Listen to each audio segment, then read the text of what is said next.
Ram Jai Ram Jai Jai Ram Jai Ram Jai Ram Jai Ram Jai Ram Jai Ram Jai Ram Jai Ram Jai Ram Jai Ram Jai Ram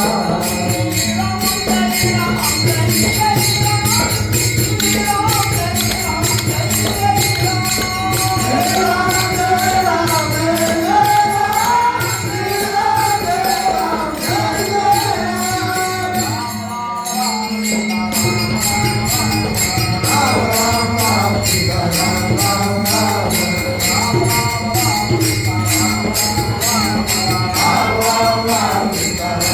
Jai Ram Jai Ram Jai Ram Jai Ram Jai Ram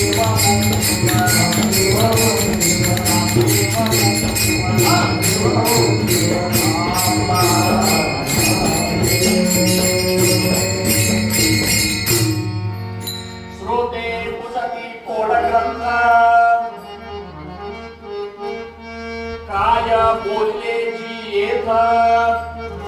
श्रवण केल्याने मात्र काय आहे कुमार कुमारी कुमार कुमारी कुमार कुमारी कुमार कुमारी कुमार कुमारी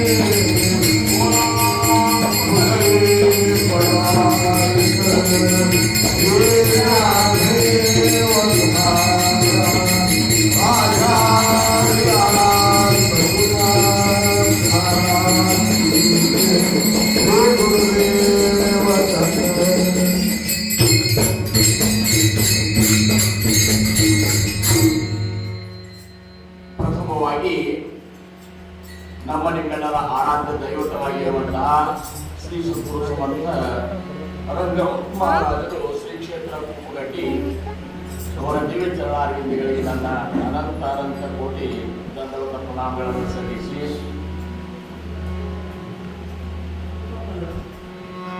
ಆದಿಗುರು ಶಂಕರಾಚಾರ್ಯರ ಒಂದು ಅವತಾರ ಕಾರ್ಯದ ಕೊನೆ ಅವರು ಗುಹಾ ಪ್ರವೇಶ ಮಾಡಿದ ಒಂದು ಅಪೂರ್ವವಾದ ದಿನದ ಒಂದು ನಿಮಿತ್ತ ಇಟ್ಟುಕೊಂಡು ಈ ಒಂದು ಸ್ವಚ್ಛ ಕಾರ್ಯಕ್ರಮ ಹಮ್ಮಿಕೊಂಡದ್ದಾಗ್ಯದ. ಇಂದು ನಾಳೆ ಮತ್ತು ನಾಳೆ ಈ 3 ದಿವಸ ಬಹಳಷ್ಟು ತತ್ವ ಚಿಂತನೆಗಳು ಇಲ್ಲಿ ಆಗ್ತಾವ. ಅದು ಮಹಾರಾಜರ ಕೃಪಾ. ಅವನ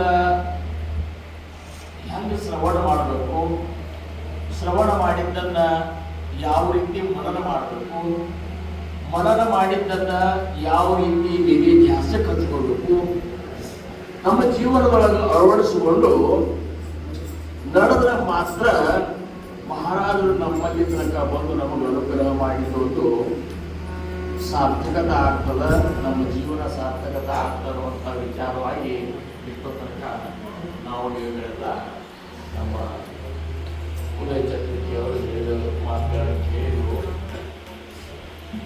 ಮಹಾರಾಜರು ಅದೇ ಅಂದ್ರು, ಮುಖ್ಯ ಪಾಯಿಗೆ ಅನುತಾಪ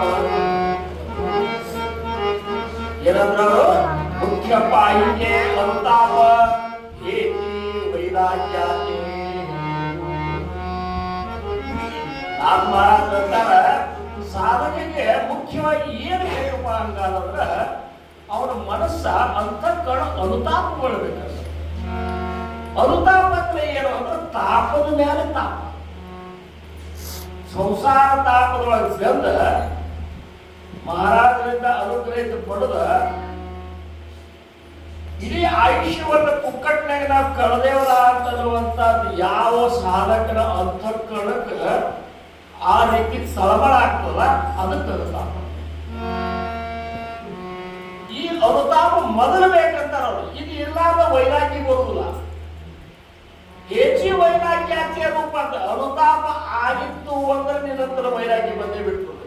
ನೀನು ಕರೆಯೋ ಅವಶ್ಯಕತೆ ಇಲ್ಲ, ನೀನು ಪ್ರಪಂಚ ಬಿಟ್ಟು ಬಾರಪ್ಪ ಆಡುವಂತ ಅವಶ್ಯಕತೆ ಇಲ್ಲ, ನೀ ಧ್ಯಾನ ಮಾಡಂತ ಹೇಳೋ ಅವಶ್ಯಕತೆ ಇಲ್ಲ, ನೀನು ಅಪ್ಪತ್ ಭಜನೆ ಮಾಡಂತ ಹೇಳುವಂತ ಅವಶ್ಯಕತೆ ಇಲ್ಲ. ನಿನ್ನ ಹೃದಯ ಅನುತಾಪದಿಂದ ಬೆಂದಿತ್ತು ಅಂದ್ರ ನೀನಾಗೆ ಓಡಿ ಬರ್ತಿ. ರಾಮಕೃಷ್ಣ ಪರಮಹಂಸರ ಕುಟುಂಬ ಶಾರದಾ ಮಾತೆಯವರು ಒಂದು ದೃಷ್ಟಾಂತ ಹೇಳ್ತಿದ್ರು. ತಾಯಿ ಕೂಸಿನ ಮಲಗಿಸುವಂತಾಗ ಮಲಗಿಸ್ಲಿಕ್ಕತ್ತಿದ್ದು, ಆ ಕೂಸು ಹೇಳ್ತಂತ ಮಲ್ಕೊಂಡಾಗ, ಅವ್ವ ನನಗ ಹಸು ಆದಾಗ ನೀ ಎಬ್ಬಸು. ಅವಾಗ ತಾಯಿ ಅಂದ್ರು, ಹಸು ಆದ್ರೆ ನಾ ಯಾಕೆ ಎಬ್ಬಿಸ್ಬೇಕಂತ. ಆ ಕೂಸ ಹಸು ಆಗಿದ್ದು ಅದು ಆ ಪ್ರಕಾರ ಅದು ತೋರಿಸ್ತದ, ಅಳತದ, ಚೀರ್ತದ, ಒದರ್ತದ, ಏನೋ ಮಾಡ್ತದ. ಮಾಡಿದಾಗ ಅಂತಾನೆ ಮತ್ತೆ ನಿನಗೆ ಆ ಚೀರಿಕೆನೂ ಇಲ್ಲ, ಒದರುದು ಇಲ್ಲ, ತ್ರಾಸು ಇಲ್ಲ, ಏನೂ ಇಲ್ಲ. ಗೇಲಿ ಗೇಲಿ ಗೇಲಿ ಗೇಲಿ ಅಂತೇಳಿ 50 ವರ್ಷದ ಸಪ್ತಾಹ ಮಾಡಿದೇವು ನಾವು. ಮಹಾರಾಜರೇನು ನಿರ್ಯಾಣ ಆದ್ಮೇಲಿಂದ 50ನೇ ವರ್ಷದ ಸಪ್ತಾಹ. ಅವ್ರು ನಮ್ಮ ಸಂಬಂಧ ಅವತಾರ ತೊಡ್ಕೊಂಡು ಬಂದಂತ 125ನೇ ವರ್ಷದ ಸಪ್ತಾಹ ಮಾಡಿದೆವು. ಇಲ್ಲಿಂದ ಕಾಲ್ನಡಿಗೆಯಿಂದ ಅದಾಲತ್ತಿಗೆ ಹೋಗಿ ಪ್ರಾರಂಭ ಮಾಡಿದಂತಹ 75ನೇ ವರ್ಷ ಸಪ್ತಾಹ ಮಾಡಿದೆವು. ಬಹಳ ವೈಭವದಿಂದ ಮಾಡಿದೆವು. ಮಹಾರಾಜರಂತಾರು, ಇಷ್ಟೆಲ್ಲ ಮಾಡಿದಪ್ಪ, ಏನು ಕಮಾಯಿ ಮಾಡಿದ್ವಿ, ನಿನ್ನ ಹೃದಯದಾಗ ಅನುತಾಪ ಆಗ್ಯದನು. ಹಂಗ ಈ 3 ದಿವಸ ನಾವು ಅನುತಾಪಗೊಂಡು ಇಲ್ಲಿ ಬರೋದು, ತಳಬಳದಿಂದ ಕೇಳೋಣ, ವ್ಯಕ್ತ ಹೋಗ್ತದಪ್ಪ ನಂದು ಜೀವನ. ಮುಂದೆ ನಾವು ಎಷ್ಟು ಹಿಂದಿದ್ದೇವೆ ಅಷ್ಟು ಮುಂದಿರ್ತೇವೆ ಅನ್ನುವಂಥದ್ದು ಯಾವುದೂ ಲೆಕ್ಕಿಲ್ಲ ಯಾರಿಗೂ. ಈಗ ಮೊನ್ನೆ ನಮ್ಮ ರಾಮನ ತಂದೆಯವರು ಹೋಗ್ಲಿಲ್ಲ, ಈಗ ಹೋಗ್ಯಾರ. ನಮ್ಮ ತಾಯಿಯವರು ಹೋದ್ರಲ್ಲ ಮೊನ್ನೆ. ಲೋಕ ಮರಬರೋ ಜಾತಿ ಅದು ಸಮರ್ಥ ಅಂತಾರ. ಲೋಕ ಮರಬರೋ ಜಾತಿ ಒಡಿಲೇಗೇಲಿ ಹೇ ಪ್ರಚಿತಿ, ಜಾಣತ ಜಾಣತ ಹೇ ನಿಶ್ಚಿತಿ ಕಾಯೇ ಮಾಡಿವೆ. ಅವರಂತಾರ, ಜಗತ್ತಿನಾಗ ಮಂದಿ ಸಾಯ್ಕೋತ ಹೊಟ್ಟು ನೋಡ್ಕೋತ ಇದ್ದಿ, ಹೊರಗಿಂದ ಬಿಡೋದಾಕೆ ನಿನ್ನ ಮನೆಯಾಗೆ ಸತ್ತವ್ರು ನೀನು ನೋಡ್ಲಿಕ್ಕಂತಿ ಇಲ್ಲೋ, ಮತ್ತೆ ನೀ ಕಾಯಂಗಿರ್ತೀನಿ ಅಂತೇಳಿ ಇಲ್ಲಿ ಆಲಸ್ತರ ಮಾಡಿದ್ರೆ ಏನಾಗ್ತದಪ್ಪ. ಈಗ ಇನ್ನೊಂದರಕ್ಕೆ ತ್ರಾಸ ಮಾಡ್ಕೊಂಡು ಹೇಳಿದ, ಅವ್ನು ತ್ರಾಸ ಮಾಡ್ಕೊಂಡು ಹೇಳಿದ ಅಂತೇಳಿ ನಮ್ಮ ಶ್ರೀಕಾಂತರು ಹೇಳಿದ. ಹೌದಪ್ಪ, ಮಹಾರಾಜರಿಗೆ ಎಷ್ಟಾಗಿರ್ಬೇಕು ಹಂಗಾರ ತ್ರಾಸ, ನಮ್ಮಂತವ್ರಿಗೆ ಎಷ್ಟಾಗಿದ್ರೆ ಮಹಾರಾಜರಿಗೆ ಎಷ್ಟಾಗಿರ್ಬೇಕು. ಇವನ್ನೆಲ್ಲ ಕಲ್ಪನಾ ಮಾಡ್ಕೋಬೇಕು. ಇದಕ್ಕೆ ಆಲಸ್ತರ ಮಾಡಬೇಕಂತ ತಾಯಂದ್ರೆ ನಿಮಗೂ ಹೇಳ್ತದ, ನಿಮಗೂ ಹೇಳ್ತದ. ಸಮರ್ಥ ಹೇಳ್ತಾರ, ಕೈ ಮುಗಿದು ಹೇಳ್ತದಪ್ಪ, ನೀವು ಆಲಸ್ತರ ಮಾಡಬೇಕು. ಯಾಕಂದ್ರೆ ಏತೇ ಜೇಡೆ ಆಲಸಕ್ಕೇನ ಸರ್ವಸ್ವೇ ಗುಣಾಲ. ಇಲ್ಲಿ ಬಂದು ಪರಮಾರ್ಥವಾಗಿ ಸದ್ಗುರುಗಳಿಂದ ಅನುಗ್ರಹಿತರಾಗಿ ಯಾವ ಸಾಧಕ ಆಲಸ್ತರ ಮಾಡ್ತಲ್ಲ, ಅದು ಸದ್ಗುರುಗಳಿಗೆ ಏನು ತೊಂದರೆ ಆಗೋದಿಲ್ಲ. ಅವು ತನ್ನನ್ನು ತಾನು ಸಂಪೂರ್ಣ ಮುಳುಗಿಸ್ಕೊಂಡು ಬಿಡ್ತಾರೆ. 10 ಲಕ್ಷ ಚೌರಾಯಿಷಿ ಯೋನಿಗಳಿಗೆ ತಿರುಗಬೇಕಾಗ್ತದೆ. ಲಕ್ಷ ಅಂತಾರ ಅವರು, ಒಂದಲ್ಲ 1,84,000 ಯೋನಿಯ ತಿರುಗಿ ಮಾನವ ಜನ್ಮಕ್ಕೆ ಬಂದು ಓಡಿ ಅಂತ. ಮನುಷ್ಯ ಜನ್ಮ ಸಿಗಬೇಕಾದ್ರೆ ಹಿಂದ 84 ಲಕ್ಷ ಜನ್ಮಗಳನ್ನು ನಾವು ಎತ್ತುದು, ಹುಟ್ಟುದು, ಸಾವುದು ಮಾಡಿದಾಗ ಕೊನೆಗೊಮ್ಮೆ ಗುರುಕೃಪದಿಂದ ಮನುಷ್ಯ ಜನ್ಮ ಸಿಕ್ಕದ. ಅಂತ ಒಂದು ಭಾಗ್ಯವಂತರು ನಾವೆಲ್ಲ ಇವತ್ತು ತಿಳ್ಕೊಂಡು ಇವತ್ತಿನ ಈ ಒಂದು ಸಮಯದೊಳಗೆ, ಯಾಕಂದ್ರೆ ಇವತ್ತ ಪೂಜೆಯೊಂದಿಗೆ ಸಮರ್ಥ ರಾಮದಾಸ್ ಮಹಾರಾಜನ ಆಹ್ವಾನ ಮಾಡ್ಕೊಂಡಿದ್ದೇವೆ ನಾವು. ಸಮರ್ಥ ಕೂತಾರ ಅಂದ್ರೆ ಬಹಳ ಹೆಸರು. ಆಮೇಲೆ ನಮ್ಮ ಮಹಾರಾಜರಂತೂ ಉಪಸ್ಥಿತರಿರ್ತಾರೆ. ಅವ್ರು ಇದ್ದಾಗ ನಾವು ಹೆಂಗಿರ್ಬೇಕು ಅನ್ನುವಂಥದ್ದನ್ನ ತಿಳ್ಕೊಂಡ ಇನ್ನು ಮುಂದಿನ ವಿಚಾರಗಳನ್ನ ಮಹಾರಾಜರು ಏನು ಹೇಳಿದ್ರು, ಸಮರ್ಥರು ದಾಸೋಹಗಳಿಗೆ ಏನು ಹೇಳ್ಯಾರ, ಇದೇ ದಾಸೋಹ ಗ್ರಂಥವನ್ನು ಸಾಂಪ್ರದಾಯಿಕ ಯಾಕೆ ಇದ್ರು, ಇವೆಲ್ಲ ವಿಚಾರಗಳನ್ನು ಸ್ವಲ್ಪ ನೆಲಕ್ಕೆ ಹಾಕಿರ್ತಾರೆ. ನಾವು ಓದೇವ್ರಿ, ನಾವು ಒಂದರ ಅನುಸರಣೆ ಪರ ಏನು ಮಾಡಿದ್ರೆ ಇದು ಒಂದರೆ ಓದಿ ತಿಳಿತದೆ. ನಮ್ಮ ಮನೆಯವರು ಮಾಡ್ತಾರೆ, ಅದ್ರಾಗ ಎಲ್ಲ ಬಂದು ತಾಯಿ ನೀವು ನಾವು ತಿಳಿದಾಗ ಜ್ಞಾನ ಒಂದೇ ಸಾಕು ಮುಕ್ತಿಗೆ ಅಂತಲ್ಲ. ನಾವು ತಿಳಿದಾಗ ನಾವು ಉದ್ಧಾರ ಆಗ್ತೇವೆ. ಏನ ಅವ್ರು ಭಯಂಕರ ದಾಸೋಹ ಓದ್ಯಾರ್ರಿ ಅಂತಂದ್ರೆ ನಮ್ಮ ಮನ್ಯಾಗ ನಾವು ಉದ್ಧಾರ ಆಗ್ತೇವನ? ಅವ್ರು ಭಯಂಕರ ಧ್ಯಾನ ಮಾಡ್ಯಾರ್ರಿ, ಹೌದು ಅವ್ರು ಮಾಡ್ಯಾರ, ಅವ್ರು ಉದ್ಧಾರ ಆಗ್ತಾರೆ, ನೀ ಏನಾಗ್ತಿ? ಅವರವರ ಸದಾಚರಣೆ ಅವರವರಿಗೆ, ಅವರವರ ದುರಾಚರಣೆ ಅವರವರಿಗೆ. ಅವರವರ ಸದಾಚರಣೆ ನಮಗೆ ಮೋಕ್ಷವನ್ನು ಕೊಡ್ತಿತ್ತು. ಅವ್ರು ನಾಲ್ಕು ಭಜನೆ ಮಾಡ್ಲಿಕ್ಕಂತಾರೆ, ದಾಸೋಹ ಓದ್ಲಿಕ್ಕಂತಾರೆ, ಧ್ಯಾನ ಮಾಡ್ಲಿಕ್ಕಂತಾರೆ, ಅವ್ರು ಮಾಡ್ಲಿಕ್ಕಂತಾರೆ, ನಾವೇಂದ್ರ ಮೋಕ್ಷ ಅಂತಾರೆ ಅವ್ರಿಗೆ ಆಗ್ತದೆ. ಅವರವರ ದುರಾಚರಣೆ ಅವರವರಿಗೆ. ಅವ್ರು ಹೆಂಗಿದ್ದಾರಲ್ಲ ಮನಸ್ಸಿಗೆ ಬಂದಾಗ ಏನು ಬದುಕಲಿಕ್ಕಂತಾರ ಈ ಮಾರ್ಗದಾಗಿದ್ದು ಅದು ಅವರಿಗೆ. ಅವರವರ ಸದಾಚರಣೆ ಅವರವರಿಗೆ, ಅವರವರ ದುರಾಚರಣೆ ಅವರವರಿಗೆ. ಅವರವರ ಸದಾಚರಣೆ ನಮಗೇನು ಮೋಕ್ಷವನ್ನು ಕೊಟ್ಟಿತ್ತು, ಅವರವರ ದುರಾಚರಣೆ ನಮ್ಮನ್ನೇನು ಭವದಲ್ಲಿ ತಳ್ಳಿ ಬಿಟ್ಟಿತ್ತು. ದೇವ ಮಗನಿಗಾದ ದೇವ ನೋವು ತಂದೆ ತಾಯಿಗಳಿಗಲ್ಲದೆ ಅನ್ಯರಿಗೆ ನೀವು ಕಪಿಲ ಸಿದ್ಧ ಚಂದ ಮಲ್ಲಿಕಾರ್ಜುನ. ನಮಗಾದ ನೋವು ಆ ದುರ್ನಾಥಗ ಆಗ್ತದ. ಅದಕ್ಕೆ ಈ ಗ್ರಂಥದ ಒಂದು ವಿಶೇಷತೆ ಏನದಂದ್ರೆ ಇದು ಬಹಳ ನಮ್ಮ ದೊಡ್ಡ ಭಾಗ್ಯ. ಇಂಥ ಒಂದು ಗ್ರಂಥ ಸಾಂಪ್ರದಾಯಿಕ ಕೊಟ್ಟಾರ ಅಂತಂದ್ರೇನು, ಸಾಂಪ್ರದಾಯದಾಗ ಇಟ್ಟಾರೇನು, ಇದರ ಒಂದು ಸಾಕ್ಷಿಯಾಗಿ ಏನ್ ಹೇಳ್ತಾರ, ಇದರ ಒಂದು ಪ್ರಚಿತಿಯನ್ನು ಏನು ಹೇಳ್ತಾರ ವ್ಯವಸಾಯ ಮಾಡೋದ್ರಂದ್ರ ಇದು ಇಂಚಗಿರಿ ಸಂಪ್ರದಾಯ ಅಲ್ಲ, ಇದು ಸ್ವರೂಪ ಸಾಕ್ಷಾತ್ಕಾರ ಸಂಪ್ರದಾಯ. ನಮ್ಮ ಸ್ವರೂಪದ ಸಾಕ್ಷಾತ್ಕಾರ ಮಾಡ್ಕೊಳ್ಳುವಂಥದ್ದು ಯಾವುದಾದ್ರೂ ಸಂಪ್ರದಾಯ ಇತ್ತಂದ್ರ ಅದು ನಮ್ಮ ಸಂಪ್ರದಾಯ. ಯಾಕಂದ್ರ ಈ ಸಾಂಪ್ರದಾಯಕ್ಕೆ ದಾಸೋಹ ಅನ್ನುವಂತಹ ಗ್ರಂಥರಾಜವನ್ನು ನಾವು ಇದಕ್ಕೆ ಜೋಡಿಸೇವು ಅಂತ. ಗೋಪಾಲ ಕುಮಾರಿ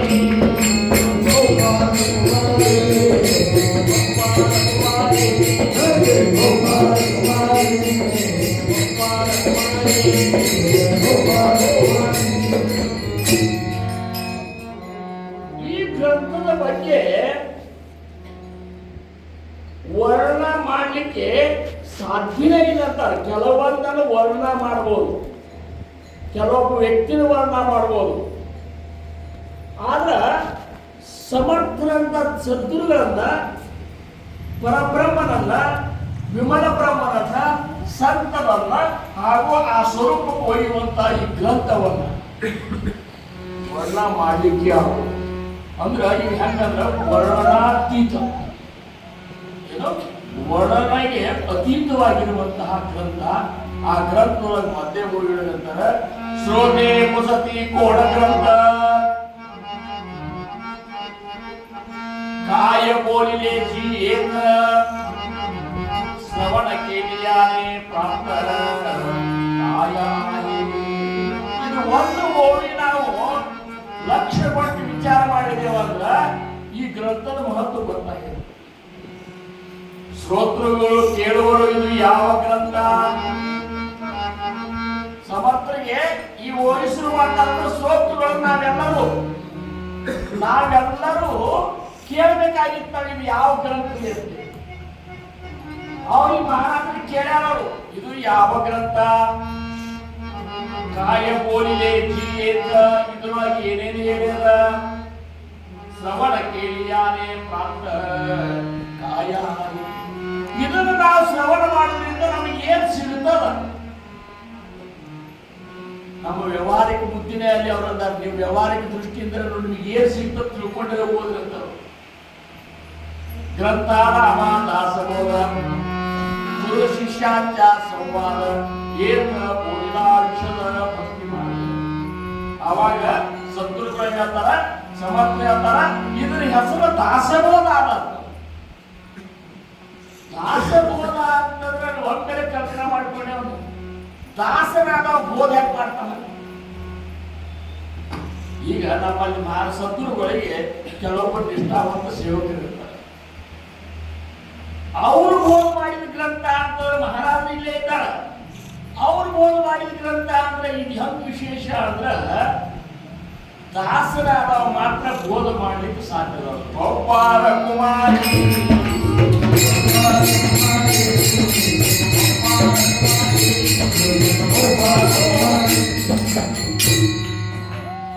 ದಾಸರಾದವರಂತಲ್ಲಿ ಇಂಥ ಒಂದು ಸಾಮರ್ಥ್ಯ ಬರ್ತದಲ್ಲ, ಈಶನಂತಲ್ಲಿರುವಂತಹ ಸಾಮರ್ಥ್ಯ ಎಲ್ಲ ದಾಸರಂತಲ್ಲಿ ಬರ್ತದೆ.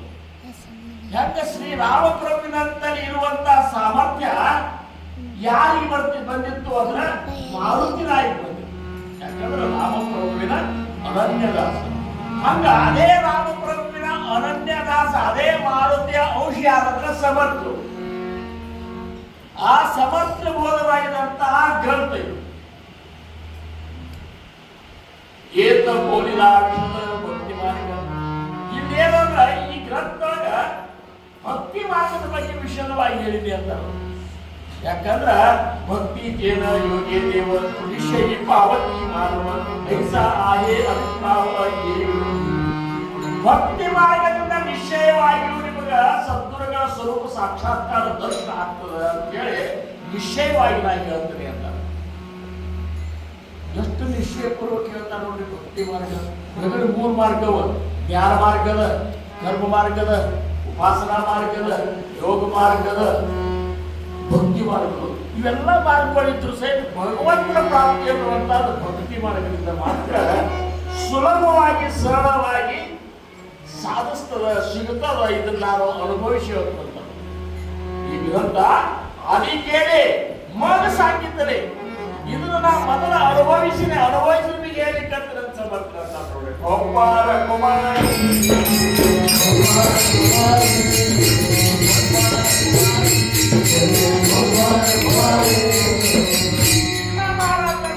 ಏನೆಲ್ಲ ಅಂಗಾರ ನವವಿಧ ಭಕ್ತಿ ಆದಿತ್ಯಾನ ಬೋಲಿನೆ ವೈರಾಗ್ಯಾತ್ರೆ ಲಕ್ಷಣ ಬಹುಧಾ ಆಧ್ಯಾತ್ಮ ನಿರೂಪಣ.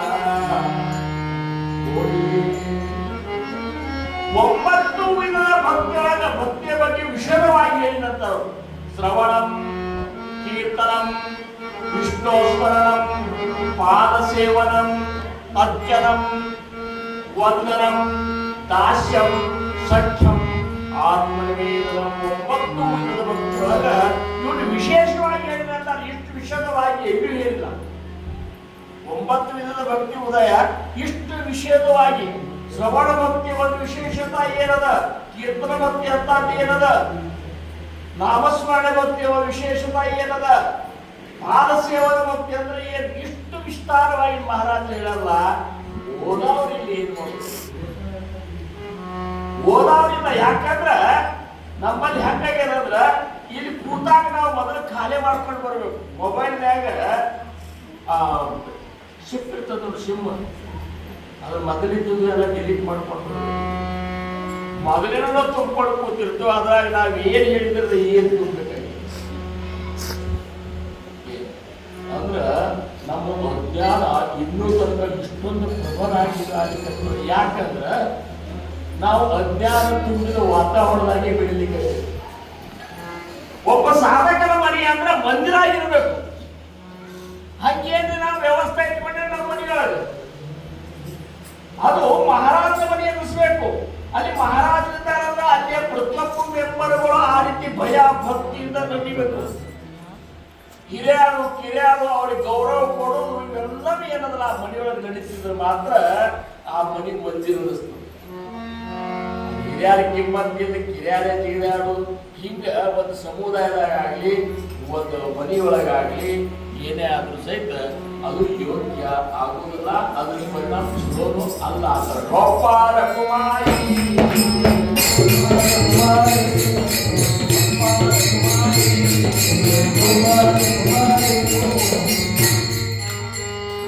ಒಂಬತ್ತೊಳಗ ಭಕ್ತಿಯೊಳಗೆ ಮುಖ್ಯ ಭಕ್ತಿ ಯಾವುದು? ಮುಖ್ಯ ಭಕ್ತಿच्या निश्चयो, शुद्ध ज्ञानाच्या निश्चयो, आत्मस्थितीच्या निश्चयो बोलिलाक्षी. ಇಲ್ಲಿ ಮುಖ್ಯ ಭಕ್ತಿ ಯಾವುದು ಹೇಳಿದಂತ ನಾವು ಅದಕ್ಕೆ ಓದಿ ಆ ಗ್ರಂಥದ ಸಾರವನ್ನು ನಾವು ಈ 3 ದಿವಸದಾಗ ಶ್ರವಣ ಮಾಡಬೇಕು. ಆ ಗ್ರಂಥದೊಳಗಿನ ವಿಷಯಗಳನ್ನ ನಾವಿಲ್ಲಿ ಪ್ರಸ್ತಾಪನೆ ಮಾಡಬೇಕು. ಏನು ಮಾಡಿ ಈಗ ನೋಡ್ರಿ, ಒಂದು ಸಮಾಸ ವರ್ಷಕ್ಕೆ ಒಂದು ಸಮಾಸ ಗ್ರಂಥಾರಂಭ ಲಕ್ಷಣ ಓದಬೇಕಾದ್ರೆ ಇಷ್ಟು ನಮಗೆ ಸಮಸ್ಯೆ ಆಗಿರ್ತದೆ. ಓದುವಂತೆ ಹೆಂಗಿರ್ಬೇಕಾದ್ರ ಕಾಮ, ಫುಲ್ ಪಾಯಿಂಟ್ ಇವೆಲ್ಲನೂ ಎಲ್ಲೆಲ್ಲ ಅದು ಗೀಟ ಹೊಡೆದಾರ, ಒಂದು ದೀಪ ಸಹಿತ ಕೊಟ್ಟಿಲ್ಲ, ಗೀಟ್ ಹೊಡೆದಾರ.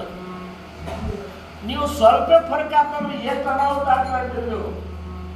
ಒಬ್ಬ ಹೊಂಟಿದ್ದಂತ ಶ್ರೀಕಾಂತ ಒಂದು ಅಂಗಡಿ ಮ್ಯಾಲ ಬರ್ದಿದ್ರು, ಹನುಮಾನ್ಕಿ ರಾಣಿ ದುಕಾನ್ ಓದಿದ್ರು.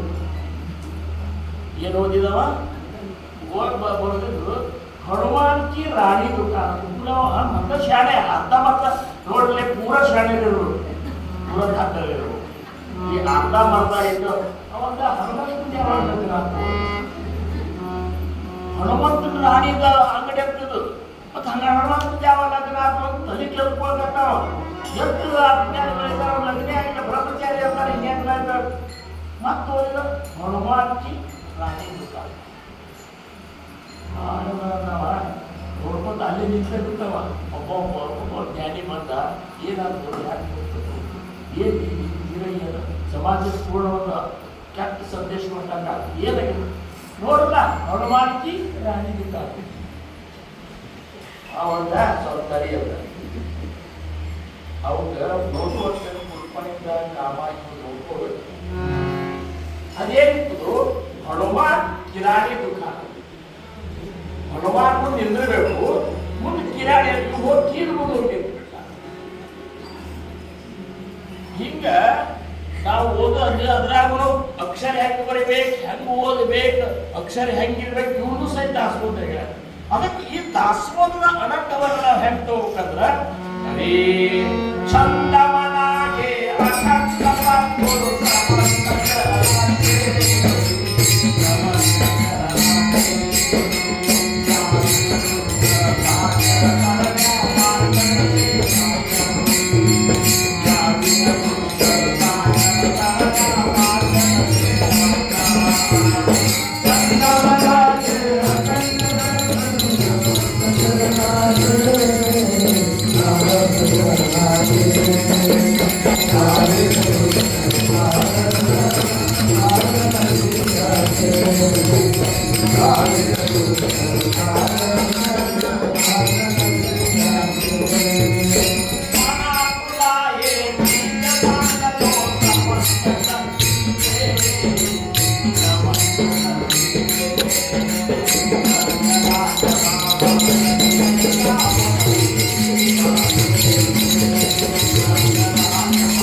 ಜ್ಞಾನೇವಿನ ಕರ್ಮ ವಿಗಡೆ ಹೇತು ಕದಾಪಿ ನಗಡೆ.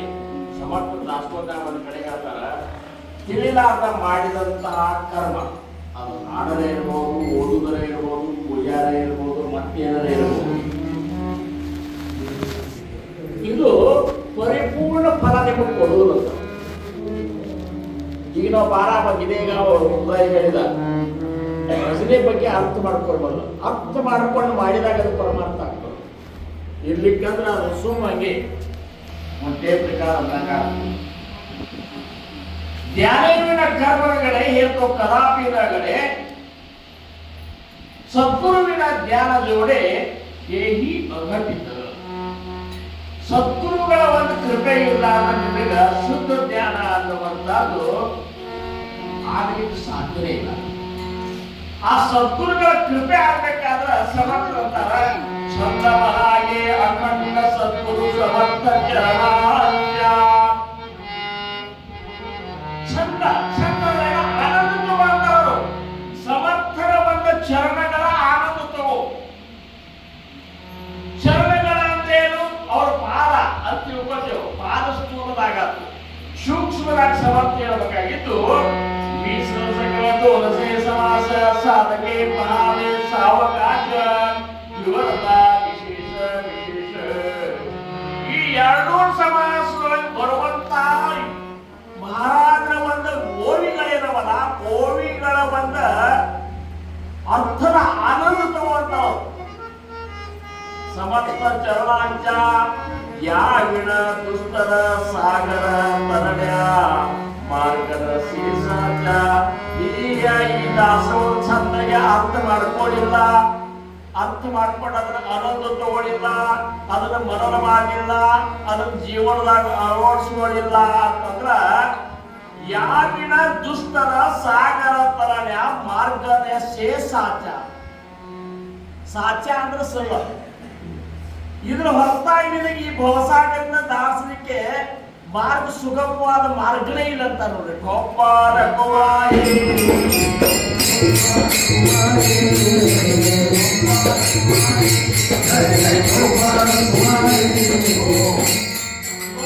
ಭವಸಾಗರ ದಾಸಬೇಕಾಗಿತ್ತಂದ್ರೆ ನಮಗೆ ಒಂದೇ ಒಂದು ಮಾರ್ಗ ಏನು? ಸಮರ್ಥ ಹೇಳಿದಂತ ಈ ದಾಸಬೋಧದ ಒಂದು ಓವಿನ ಅರ್ಥವನ್ನ ಮಹಾರಾಜರು ನಮ್ಮ ಜೀವಿತವಾದ ತಮ್ಮ ಅವತಾರ ಕಾಲದಲ್ಲಿ ಹೇಳಿದಂತ ಅಪೂರ್ವವಾದಂತಹ ಮಾತುಗಳನ್ನ ಇದನ್ನು ಮೆಲಕ್ ಹಾಕ್ಬೇಕು. ಅದರ ಆನಂದ ತಗೋಬೇಕು ನಾವು. ಅದರ ಆನಂದ ಸಮರ್ಥ ಹೇಳಿದ್ರು, ಕೈ ಮುಗಿದು ಹೇಳ್ತಂದ್ರಪ್ಪ, ಧ್ಯಾನ ಮಾಡ್ರಿ, ನಿಮ್ಮ ಉತ್ತರೋತ್ತರ ಕಲ್ಯಾಣ ಆಗ್ತದೆ ಅಂತ ಹೇಳಿದ್ರು. ಮಾಡಿ ನೋಡಿ ಅಂತಾರ, ನಿಮ್ ಉತ್ತರೋತ್ತರ ಕಲ್ಯಾಣ ಆಗ್ತದೆ. ನೀನು ಉದ್ಧಾರ ಆಗಿ ಹೋಗ್ತಿ, ಇನ್ನು ಮುಂದಿನ ಪೀಳಿಗೆನೂ ಉದ್ಧಾರ ಆಗ್ತದ, ಅದ್ರ ಮುಂದಿನ ಪೀಳಿಗೆನೂ ಉದ್ಧಾರ ಆಗ್ತದ. ಹಿಂದೆ ಯಾರ್ಯಾರು ನಿಮ್ಮ ಮಂದಿ ಹೋಗ್ಯಾರ ಅವರು ಸಹಿತ ವ್ಯಾಲ್ಯೂ ಲೋಕಕ್ಕೆ ಹೋಗ್ತಾರ, ಅವರು ಸಹಿತ ಉದ್ಧಾರ. ಇಷ್ಟೊಂದು ಕೆಲಸ ಏನು ಒಂದು ಸಮರ್ಥ ಹೇಳಿದಂತ ವಾಕ್ಯವನ್ನ ಗುರು ಖರೆ ಗುರು ಕೊಟ್ಟ ವಾಕ್ಯ ಇಷ್ಟು ಗಟ್ಟಿಗೆ ಹಿಡಿದು ಯಾವ ಸಾಧಕ ಯಾವ ಶಿಷ್ಯ ಆ ಆನಂದವಾಗಿರ್ತಾರ ನಾವು ಹೆಂಗಿರ್ತಾರಂದ್ರ ಅಮಲಾನಂದನಿ ಪರಿಪೂರ್ಣ ಇದು ಅಂತ ವಿವೇಕಾನಂದ ಅಂದ್ರು ಆ ಆನಂದ ಅಂದ್ರೆ ಅಮಲಾನಂದ ಅದೊಂದು ರೀತಿ ಒಂದ್ ರೀತಿ ಅಮಲ್ನಾಗ ಇರ್ಬೇಕು ನಾವು ಮಹಾರಾಜ ಶಿಷ್ಯನ ಹೆಂಗಿರ್ಬೇಕಂದ್ರ ಅಮಲ್ನಾಗ ಇರ್ಬೇಕು ಯಾರೇ ಮಾತಾಡಿದ್ರೆ ಅಕ್ಕ ಲಕ್ಷ್ಯ ಹೋಗಿರ್ಬಾರ್ದು ಹಿಂದಾಗ ಏನ್ ಹೇಳಿದ್ವಿ ಅಂತ ಕೇಳ್ಬೇಕು 2-3 ಸರಿ ಹೋಗಿಲ್ಲ ಹಂಗಿಲ್ಲ ಏನಂತೀವಿ ನಾವೇ ಯಾಕಂದ್ರೆ ನಮಗ ಬರೀ ಮತ್ತೊಬ್ರು ಉತ್ಸಾಹವರಿ ಮಾತಾಡೋದ್ರ ಸಂಬಂಧನೇ ಇಂಟ್ರೆಸ್ಟ್ ನೀನ್ ನಾಮಸ್ಮರಣೆ ಆಗಿದ್ದರೆ ಮತ್ತೊಬ್ರು ಮಾತಾಡೋದ್ ಕೇಳಿ ಲಕ್ಷ್ಯ ಯಾಕೆ ಹೋಗ್ತಾನೆ ಗೊಡವೆ ಯಾಕೆ ಹೋಗ್ತದೆ ನಿನಗೆ ಎಲ್ಲಿ ಕೂತ ನಾಮಸ್ಮರಣೆ ನಮ್ಮ ಮಹಾರಾಜ ಶಿಷ್ಯ ಭೀಮಶಾಪಣ್ಣ ಅಂತಿದ್ದ ಬಸ್ ಸ್ಟ್ಯಾಂಡ್ ಯಾಕೆ ಕೂತಿದ್ದಲ್ಲ ನಾವು ಬಸ್ ಸ್ಟ್ಯಾಂಡ್ ಯಾಕೆ ಕೂತಾಗ ಅವ್ರು ಕೂತ ನಮ್ಮ ಮಹಾರಾಜ ಶಿಷ್ಯರು ಬಂದ್ರು ನೀವು ಕಣ್ಣು ಮುಚ್ಕೊಂಡು ಕೂತಿದ್ದ ಅವ್ರು ಹೇಳಿದ್ರ ಬಸ್ ಸ್ಟ್ಯಾಂಡ್ ಕೂತಾರ ನೋಡ್ರಿ ಗದ್ದಲ್ದಾಗ ನಾಯಿ ಹೆಂಗ್ ಮಾಡ್ಕೊಂಡಿರ್ತದೆ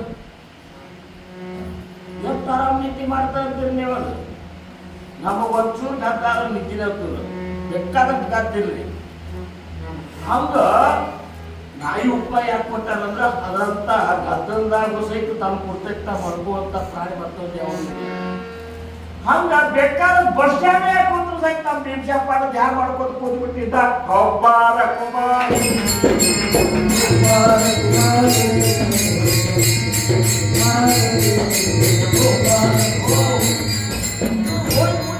ಯಾರು ಮೇಲ್ಪಡಿಸಲೇ ಕಾಣಿಸ್ತದ ಹೋಗಿ ಮುಂದೆ ನಿಂತರು ಸಹಿತ ಅವ್ನು ಧ್ಯಾನದಾಗಿದ್ದಾನ ಮತ್ತ ಇವರೇ ಮುಂದೆ ನಿಂತರು ಸಹಿತ ಅಕಸ್ಮಾತ್ ನಮಗಂತೆ 3,000 ಮಾಡ್ಕೊಂಡು ಆ ಕಡೆ ನೋಡ್ಕೊತಿದ್ದಾರೆ ಬರಿ ಎದ್ದು ಹೋಗ್ತಿದ್ದಾರೆ ಇವು ಏನಿಲ್ಲ ತನ್ನ ಅಮಲಾನಂದದ ನಾಮದ ಆನಂದದೊಳಗೆ ಹಂಗ ನಮ್ಮ ಮಲ್ಲು ಹಂಗ ಮೊದಲ ಬಿಟ್ಟು ಮೈ ತುಂಬ ಕಿವಿ ನಮಗೆ ಯಾರಂದ್ರೆ ಯಾರ ಬಗ್ಗೆ ಮಾತಾಡ್ತಾರ ಯಾರು ಹೊಗಳ್ತಾರ ಯಾರು ತಗೊಳ್ತಾರ ಇದ್ರ ಸಂಬಂಧ ಬರೀ ಸಂಸಾರ ಸುದ್ದಿ ನೋಡ್ರಿ ಎಂತನೇ ಸಂಸಾರ ಮಾಡೋದು ನಾನು ಕೇಳಿದ್ರೆ ನಮ್ಮ ತಾಯಿಯವರು 94 ವರ್ಷ 12 ವರ್ಷದ 94 ವರ್ಷ ತನಕನು ಮಹಾರಾಜನ ಬಗ್ಗೆ ಮತ್ತೊಂದು ಮಾಡಿಲ್ಲ 4 ವರ್ಷ ಭಜನೆ ಧ್ಯಾನ ಎಲ್ಲ ಈ ನಮಗೆ ಹೃದಯ ಬಂತು ಎಲ್ಲರಿಗೂ ಬಂತು ಅದಕ್ಕೆ ಎಂತಾದ ಅಂಕಿ ಹೆಂಗ್ ಬಂತಂದ್ರ ಅವಾಗ ಸಮರ್ಪಣೆ ಕಾಯಿದ್ರು ಅದಕ್ಕೆ ಅವರು ಪುರಂದರದಾಸರು ಆಗಲಿ ಕಾಯಬೇಕೋ ಅಂಬುಜನಯನ ಆಗಲಿ ಕಾಯಬೇಕೋ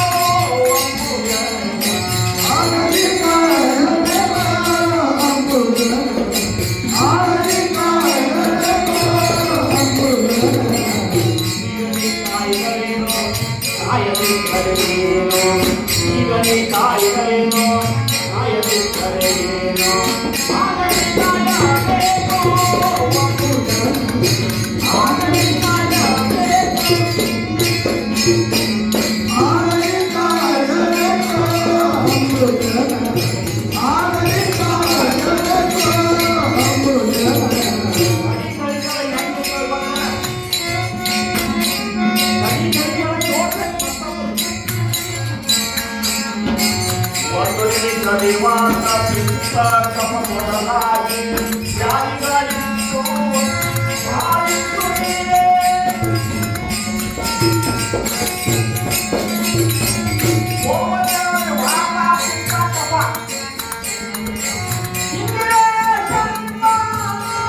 ಕರ್ಕೊಂಡು ಹೋಗ್ಬೇಕಂತಂದ್ರ ಈ ರೀತಿ ಸಮರ್ಥವಂತ ವಿಚಾರಗಳನ್ನ ಮೆಲಕ್ ಹಾಕಬೇಕು.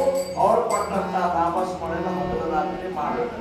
ಇವತ್ತು ನಾಮಸ್ಮರಣೆ ಭಕ್ತರು ಇದ್ದೇ ಬರ್ತದೆ. दुसरा भागा निरूपणे केंद्र आता सकळा सकळी पावन आता एका विष्णू स्मरण ಈ ಸರಿ ಬಂದು ಇವೆಲ್ಲ ಬಾಯ್ಪಟ್ಟಂತೆವು ಇರಲಿ ಈಗೇನಾಗ್ತದೆ ಈ ಪದದ ಅರ್ಥ ಇಲ್ಲಂತೆ ಒಂದ್ರು ಗೊತ್ತಿಲ್ಲಂತೆ ಏನಂದು ಚಂದ ಮನಾಗೆ ಅಖಂಡ ಸದ್ಗುರು ಸಮರ್ಥ ಚರಣಾಂಚ ಯಾವಿನ ದುಷ್ಟರ ಸಾಗರ ತರಣ ಮಾರ್ಗನ ಸೇತ ಇನ್ನು ಮುಂದೆ ಅಂತ ನೋಡ್ರಿ ಮನಾತ್ಮನಾಯೇ ಬೀಜ ಸಾಂಗತೋ ಸಮರ್ಥ ಗ್ರಂಥಿಸಿ ಎಲೈ ಮನವೇ ಮಹಾರಾಜ ಸಮರ್ಥ ಗ್ರಂಥದ ಒಂದು ಬೀಜ ಮಾತು ಹೇಳ್ತ ನೋಡಂತ ಬೀಜ ಮಾತಂತ ನೋಡ್ರಿ ನೀವು ಅಂತಿದ್ರಿಂದ ಏನ್ ಬೀಜ ಮಾತು ಬೀಜ ಮಾತಂತ ಬಸ್ತಾರ ನೋಡ್ರಿ ಈ ಮಂದಿ ಬಂದಿಲ್ಲ ಏನ್ ಬೀಜ ಮಾತು ಮನವೇ ನಮ್ಮ ಮನಸ್ಸಿಗೆ ನಾವೇಳ್ಬೇಕಾ ತುಲಾ ಹೇ ಸಾಂಗತೋ ಮನ ತುಲಾ ಹೇ ಸಾಂಗತೋ समर्थ ग्रंथीचे ग्रंथ राजभावातही ऐसा वदती गिरीवासी ಗಿರಿಗಳ ಬೆತ್ತಲ ಅಚ್ಚಿ ಕಡೆ ಪ್ರತಿಧ್ವನಿ ಆಗ್ಲಿಕ್ಕತ್ತದ ಸಮರ್ಥ ಗ್ರಂಥದ ವೈಭವ ಹಿಂಗದ ಅಂತೆ ಇಂಥ ಗ್ರಂಥ ರಾಜದ ಅದಕ್ಕೆ ಇದು ಹೆಂಗ ನಮಗಿದಾಗ್ತು ಅನನ್ಯ ಭಾವೇ ಸ್ಮರಣ ಕರೋಣಿ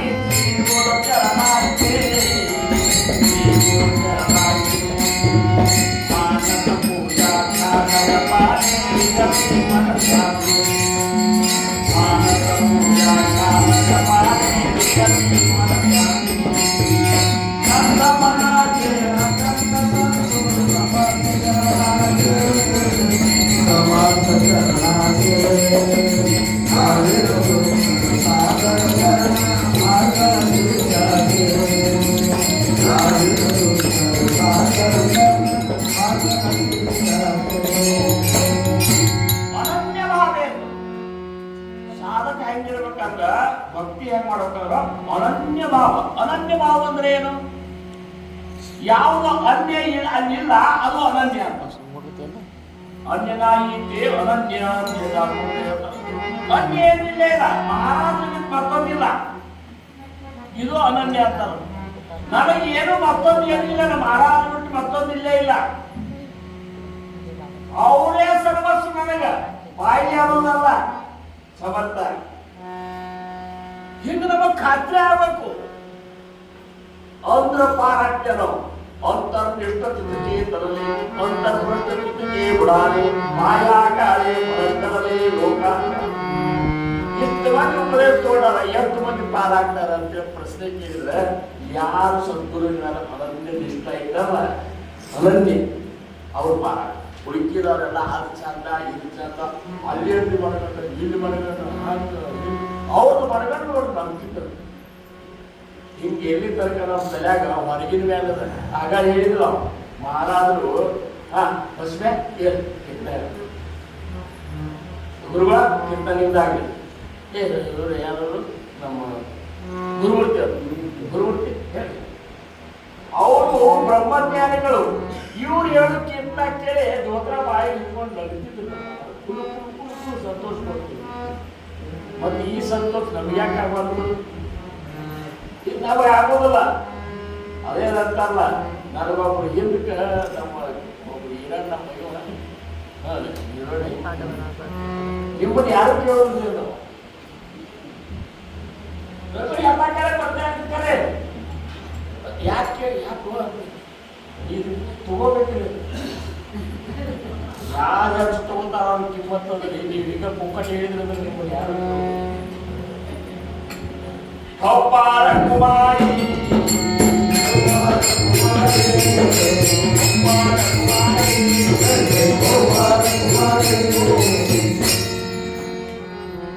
ಅನನ್ಯ ಭಾವ. ಅನನ್ಯ ಭಾವ ಅನನ್ಯ ಭಾವ ಅಂದ್ರೆ ತಿಳ್ಕೊಂಡು ಮೊದಲು ಭಾವ ಅಂದ್ರೆ ಏನು? ಎಲ್ಲಿ ಅಭಾವ ಇಲ್ಲ ಅದು ಭಾವ. ಈಗ ಇಲ್ಲಿ ಶ್ರೀಕಾಂತ್ ಕೂತಾನ, ಇದು ಅಭಾವ, ಇಲ್ಲಿ ಏನಿಲ್ಲ. ಇಲ್ಲಿ ಶ್ರೀಕಾಂತ್ ಕೂತಾನ, ಶ್ರೀಕಾಂತ್ ಒಳಗೆ ಮಹಾರಾಜರು ಇದ್ದಾರೆ ಅಂದ್ರೆ ಇಲ್ಲೂ ಮಹಾರಾಜರು ಇದ್ದಾರೆ, ಇಲ್ಲಿ ಇದ್ದಾರೆ, ಇಲ್ಲಿ ಇದ್ದಾರೆ, ಇಲ್ಲಿ ಇದ್ದಾರೆ, ಎಲ್ಲಾ ಕಡೆ ಇದ್ದಾರೆ ಅಂತ ತಿಳ್ಕೊಂಡು ಭಾವ. ಈ ಅರಣ್ಯ ಮಹಾರಾಜ ಮತ್ತೊಂದು ಯಾರು ಇಲ್ಲ. ನೋಡ್ರಿ, ಮಹಾರಾಜರು ಹೆಣ್ಣು ಅಲ್ಲ, ಗಂಡು ಅಲ್ಲ. ಯಾಕಂದ್ರೆ ನಾವು ಪರಬ್ರಹ್ಮ ಸ್ವರೂಪ, ಹೆಣ್ಣು ಅಲ್ಲ, ಗಂಡು ಅಲ್ಲ. ಯಾಕಂದ್ರೆ ಏನಂದ್ರೆ ಅವ್ರು ನಿರಾಕಾರ ನಿರಂಜನ ವಸ್ತು ಇದ್ದರು. ಅವ್ರೊಳಗಿರೋರು ಅವರೇ, ನಮ್ಮೊಳಗೂ ಇರೋರವರೇ, ಎಲ್ಲ ಸಣ್ಣವರೇ, ಕಲ್ಲ, ಮಣ್ಣ, ಕಾಯಿ, ಪ್ರತಿಯೊಂದು ಪ್ರಾಣಿ ಮಾತ್ರದಲ್ಲಿ ಇರೋರು ಅವರೇ. ಇಟ್ಕೊಂಡ ಸ್ಮರಣ ಕರೋಣಿ ಶ್ರೀ ಗುರು ಚರಣಾಂತೆ ಮಾನಸ ಪೂಜಾ ಧ್ಯಾನ ಜಪಾನೆ ರಿಜವಿ. ಮಾನಸ ಪೂಜೆ ಮಾಡ್ತಾರೆ ಅವರು ಸಾಧಕರು. ಸಮಗ್ರ ಭಕ್ತಿ ಎಂಬುದಂದ್ರೆ ಏನು? ಮಾನಸ ಪೂಜೆ ಮಾಡ್ರಿ. ಈ ಪೂಜೆ ನೀವು ಬೇಕಾದಷ್ಟು ವೈಭವದಿಂದ ಬೆಳ್ಳಿಗಟ್ಟಾಗಿ ಮಾಡಿದ್ರು ಸಹಿತ ಮನ್ಯಾಗ ಒಬ್ಬರು ಮಾಡ್ಲಿಕ್ಕೆ ಬಂದ ಶ್ರೀಕಂದ್ರೆ ಮಹಾರಾಜರ ಪೂಜೆ ಏನ್ ಮಾಡ್ತೀರಿ ಮನ್ಯಾಗ ಬಂದು ಕೊಟ್ಟು ಮಹಾರಾಜ ಒಬ್ಬರು ಮಾಡ್ತಾರೆ. ಪೂಜೆದವರು ಅವ್ರು ಪೂಜೆನೇ ಆಗುದಿಲ್ಲ. ಅವ್ರು ಮನಸ್ಸು ಪೂಜೆ ಮಾಡ್ತಾರೆ. ಅವರು ಮನಸ್ಸಿನಾಗ ಮಹಾರಾಜನ ಕಲ್ಪನಾ ಮಾಡ್ಕೊಡಿ. ಈ ಪೂಜಾದಾಗ ಏನದ ಹೊರತದ. ಈಗ ಹೂವಾಗಿರ್ತದಲ್ಲ, ಮೂರು ಸತಿ ಇರ್ತದ. ಮಹಾರಾಜರು ಹೋಗ್ಯಾರ, ಯಾರ ತಾಟಿ ಹೋಗ್ಬೇಕು ತಮಗೆ ತೋರ್ಬೇಕು. ನಮ್ಮನ್ನು ಅವು ಏನು ಈಗ ಯಾರು ಏರಿಸಿದ್ರು ಸದಾ ಮನೆಗೆ ಅವ್ರು ಯಾರು ದೇವರಿಗೆ ಏರಿಸಿದ್ರು. ಅವ್ರು ಆರೋಗ್ಯ ಇದ್ರು. ಅವೇ ಸಿಕ್ಕ ಕಠಿಣ ಆಗಿತ್ತು ನಮಗೆ. ನಾನು ಎಲ್ಲ ಹೋಗೋದು ಇರಲಿ. ಮಾನಸ ಪೂಜೆದಾಗ ಮಾಡಿಲ್ಲ. ನೀವು ಎಲ್ಲ ಈ ಭೂಮಿದಾಗ ಇರುವಂತ ಎಲ್ಲಾ ತೀರ್ಥಗಳನ್ನು ತಗೊಂಡು ಬನ್ನಿ. ಗಳ್ಳಿ ಮಟ್ಟ ಬೇಕಾಗಿ ಬಂಗಾರ ಮಟ್ಟ ಮೇಲೆ ಮಹಾರಾಜರು ಕೂಡಿಸ್ರಿ. ಏನ್ ಬೇಕಾದ್ರು ಈ ದಿವಸ ಸಕ್ಕರೆ ತೋರಿಸ್ತೇವ್ರು ಹೇಳಿದ್ದೆ. ನಾಲ್ಕು ದಿವಸ ಸಕ್ಕರೆ ತಗೋದು, ಯಾಕಂದ್ರೆ ಶುಗರ್ ಬರ್ತದೆ. ಮಹಾರಾಜರಿಗೆ ನಡೀತದೆ ಸಕ್ಕರೆ, ದಿವಸ ಸಕ್ಕರೆ. ಹಂಗ್ಯಾಕ ಮಾನಸ ಪೂಜೆದಾಗ ದಿವಸ ಅಪಮಾನ ಮಾಡ್ತಾರೆ. ಅರವತ್ತೇಳು ಬಾಗಲಕೋಟೆನಾಗ ಒಬ್ಬ ನಾಗರಾಜ ಭಕ್ತಿದ್ರು ಮಾನಸ ಪೂಜೆ ಮಾಡ್ತಿದ್ರು. ಮಧ್ಯಾಹ್ನದಾಗ 1 ಗಂಟೆ ಬಿಟ್ಟಾಗ ಅವರು ಒಂದು ಏನು ಮಾಡಿದ್ರು, ಪ್ರತಿಷ್ಠಿಗೆ ಮೇಲೆ ಅನ್ನ ಮಾಡಿ, ಅನ್ನ ಅದೇನ ಏನು ಮನಸ್ಸಿನಿಂದ ಮಾಡ್ತಿದ್ರು. ಅದೇನ ಗಿಚ್ಚಿಗೆ ಹೋಗ್ತದೆ ಅಂತ ಬಗಲ ಹಾಕೊಳ್ಬೇಡ ಅವ್ರಿಗೆ. ಮುಂದಿಟ್ಟು ಮಾಡಿ ಅನ್ನ ಬಿಸಿ ಬಿಸಿ ಅನ್ನ ಮೇಲೆ ತುಪ್ಪ ಅದು ಹಾಕಿ ಮೊದಲು ಆಗೋ ನಾಯರಿಗೆ ತಿನ್ನಿಸ್ಬೇಕಂತ ಮಗಮ ಮಾಡಿ ಈಗ ತಿನ್ನಿಸ್ತೀವಿ. ಅವ್ರು ತಿಂದ್ಮೇಲೆ ತಮ್ಮ ಊಟ ಮಾಡ್ತಿದ್ರು. ಅಕಸ್ಮಾತ್ ಒಂದು ಬಂದು ಒಬ್ಬ ಬಾಗ್ಲ ಬಂದು ನೋಡಿದ್ರೆ ಅವ್ರ ಕೈಯಾಗ ಬಿಸಿ ಬಿಸಿ ಅವ್ರೇನು ಮಾಡಿದ್ದಿಲ್ಲ. ಆದ್ರೆ ಮಾನಸ ಪೂಜೆದಾಗ ನೀ ಏನು ಮಾಡ್ತೀವಿ ಅದು ಭಗವಂತನಿಗೆ ಅರ್ಪಣ. ಬ್ರಹ್ಮಚೈತನ್ಯ ಮಹಾರಾಜರು ಹೇಳಿದ್ರಂತೆ, ತಿರುಗಿ ಮುರುಗಿ ನೆಗಡಿ ಬಂದಿತ್ತಂತವ್ರಿಗೆ, ಯಾಕೆ ಮಹಾರಾಜರ ನೆಗಡಿ ಬಂದ ಮತ್ತೆ ಏನ್ ಪನಿ ಚಿಕ್ಕಾಪಟ್ಟೆ ಸರಿ ನಾವು ಸ್ನಾನ ಮಾಡಿಸ್ತೀವಿ. ಮತ್ತೆ ಬರಲ್ಲ ಈ ಮಾನಸ ಪೂಜೆ ಮಾಡುವಂತೆ ನನಗೆ ಮೇಲೆ ಮೇಲೆ ನೀರು ಹಾಕ್ತೀವಿ ಅಂತ ನೆಗಡಿ ಬರ್ತದೆ. ಅದಕ್ಕೆ ಮಾನಸ ಪೂಜಾ ಧ್ಯಾನ ಕೊಟ್ಟಂತ ಧ್ಯಾನ. ಜಪ ಅಂದ್ರೆ ಈಗೇನು ಈಗ ಮಸೀದಿ ಹಿಡ್ಕೊಂಡು ಈಗ ಎಡಗೈಯಾಗಿ ಇಟ್ಕೊಂಡು ಮಾಡೋ ಜಪ ಅನ್ನೋದು ಅದ ಜಪ ಆಯ್ತು. ಜಪ ತಲೆ ಕೆಲ್ಸಗಳು ಜಪ. ಮಾನಸ ಪೂಜಾ ಧ್ಯಾನ ಜಪಾನೆ ರಿಜವಿ ಮನ ತ್ಯಾಜ್ಯ. ಸದ್ಗುರುಗಳ ಮನಸ್ಸ ಪ್ರಫುಲ್ಲ ಆಗಬೇಕು. ತರಿಂಚ ಜನ್ಮಾಯೇ ಮುನಿಕೇಲೆ ಸಾರ್ಥಕತೆ ಹಾಗೆ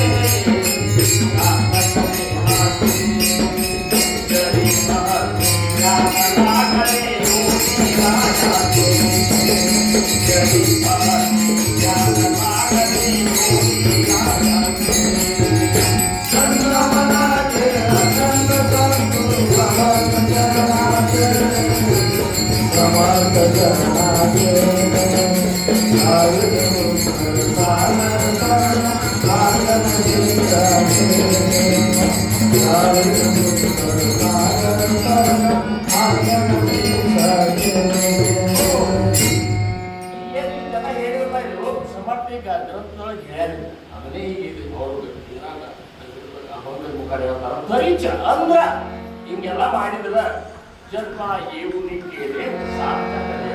ಈ ಮನುಷ್ಯ ಜನ್ಮ ಬಂದು ಸಾರ್ಥಕತೆ ಮಾಡ್ಕೊಳ್ಳಂಗೆ ಆಗ್ತದ. ಜರಿ ಅಮರ್ಷಿ ಧ್ಯಾನಲಾಗಲಿ ಯೋಗಿಯ ಒಂದು ಬೇರೆ ಸದ್ಗುರುಗಳ ಒಂದು ನಾಮಸ್ಮರಣೆ ಅಖಂಡತೆ ಅಂದ್ರೆ ಪಾರಾಯಿ ಹೋಗುತ್ತೆ. ಒಬ್ಬಾರ ಕುಮಾರಿ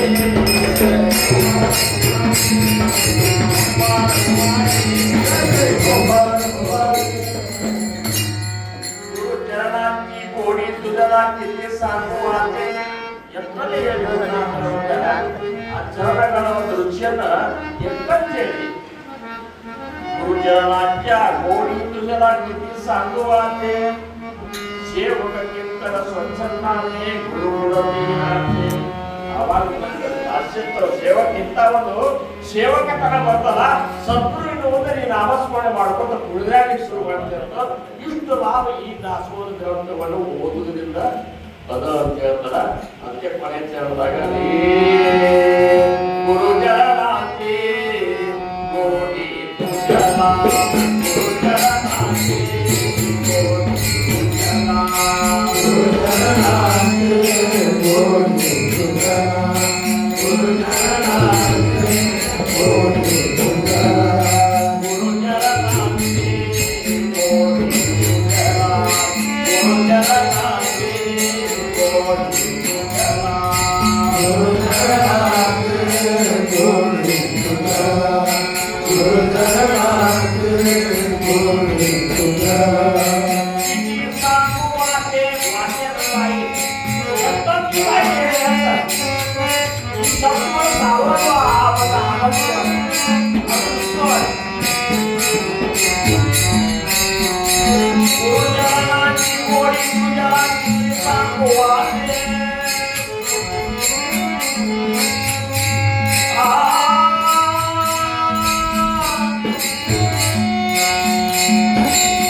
अहंकाराच्या महाराज लागू असा माझा मित्र असा भाविकांनी नामामध्ये तयार